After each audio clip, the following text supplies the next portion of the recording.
Welcome, I'm Ronnie from Ronnie's Garage in Southern California. Today we're holding our monthly tech meet at Ronnie's Garage. We're going to be talking about Silver Cloud brakes. So these two rods right here, if you look over here, are connected to these linkages that come off. So when the servo is applied, it pulls these two rods depending on the direction you go. That's reverse, that's forward. So those are the application rods, and they have to come off. They have these cute little, I think they're 1032 bolts, and they've got heads on them that are, Your washer went somewhere. well, did you see it? Oh, this is the locking plate. This is a special little thing. Oh, that's the... And what it does, there's a pin. Let me get that out so that we can take a look at it. It's right there by the wheel. There it is. So that pin that connects it to this locking plate with the bolt holes goes into a little groove and holds that pin in place. See that? Everybody see that? Yeah. You can buy these new now, but you try not to lose them. They like to fall inside the frame here. That's one of their favorite places to go, at least in my experience. So there's one rod. All right. Now the upper rod has a articulated joint. It has two of them, two pivot pins, and that's so that when you go in reverse, it doesn't bend the rod. Get over here. You can get right under it. You can get right under here. Is that good there? Yeah, that's good. I can see it. I usually do this by feel anyways. So.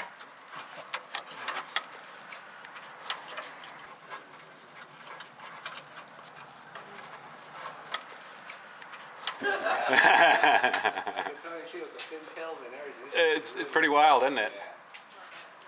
It's a Wendler body. Wendler is the coach builder. Carrosserie, they called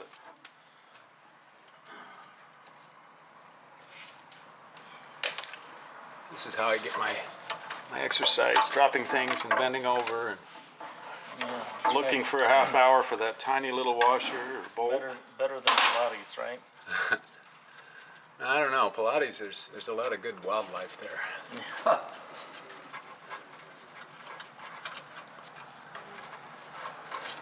Okay, so here's an interesting little plate here. This is the locking plate for that upper one. It has two bolt holes, has two slots for the two pins, and then it has this that's bent tab that keeps it from going too far and flipping under.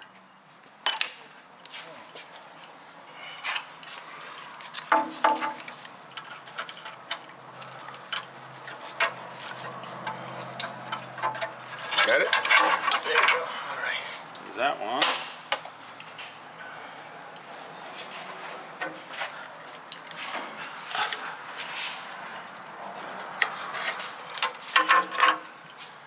There, oh, this was on backwards. It's supposed to go this way. The high end goes to the back. Always something. So what I'm going to do now is, this is kind of in my way here to get it out. I'm going to pull it. This is the parking brake cable. So go ahead and pull that off.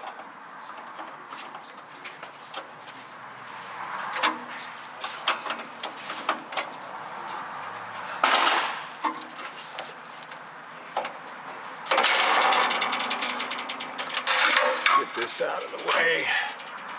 I like to put it in this hole. Keep it out of my way. Now, this is a left-hand drive car.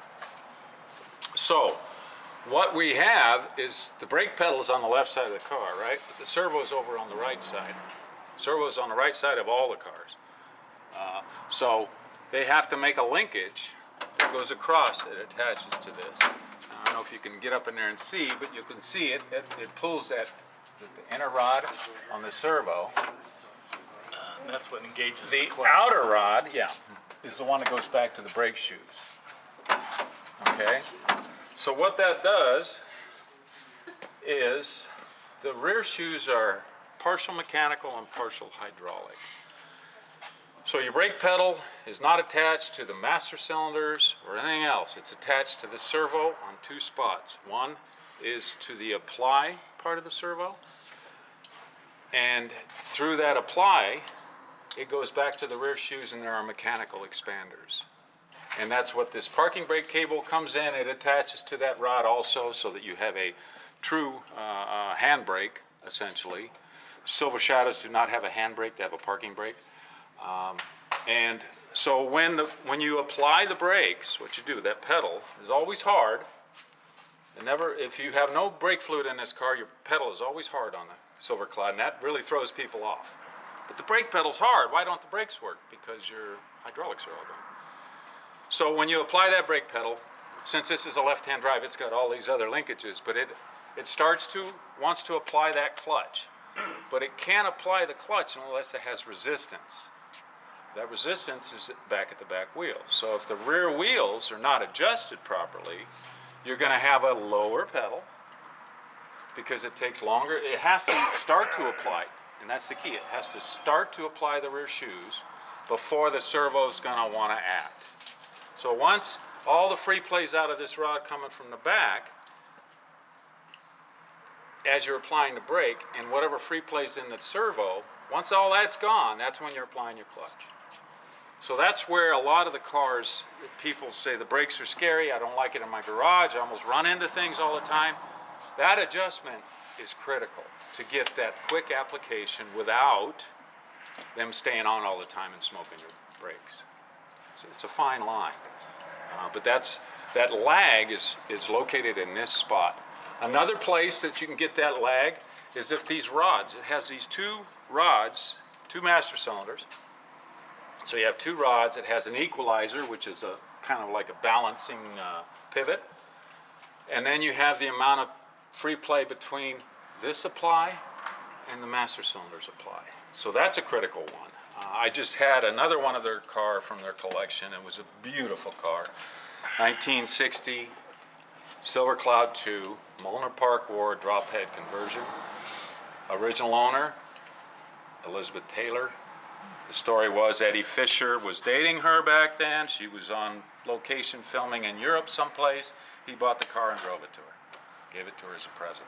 It was a beautiful car. It's all green. It was really, and they just had it painted by, I was told, the company that does all the painting for the Peterson Museum. It was just flawless. The paint was just incredible. I get nervous working on cars like that because Murphy loves to live in this building. So anyways, the brakes on that were scary too. They worked, but you never knew when. That's the thing. You start to apply the brakes and you're going, okay, and all of a sudden they jerk. And there were so many problems with the adjustments. That's all I had to do was adjust it and replace this rod. The problem with that rod is once I got the servo linkages right, the master cylinders were super loose. So this thing would move at least 1.5 inches before they would even hit the hydraulics. Somebody had overcompensated, not being able to get a pedal, by cutting the shaft and shortening it. So it's one thing to extend something, you can always cut it back to but once you shorten steel, you're kind of screwed. So fortunately I took the one off of one of my junkers out there. It was right, I put it on there, I got those brakes, and they were really happy with it. They were really happy with the brakes, and the steering was all messed up too. So anyways, focus. So what I got to do is to get this servo out eventually, is I have to disconnect this, right? So they make it so. Yes, this crossover linkage. There's a way, let's see, another cotter pin. I only bought one size cotter pin. Yeah, long. It's okay to use a long one, but trim it. Don't leave it long. I was working on a Colombian 707 and they used nails instead of cotter pins. Well, so they bent them, huh? All right, right. so I'm gonna, this could be dangerous.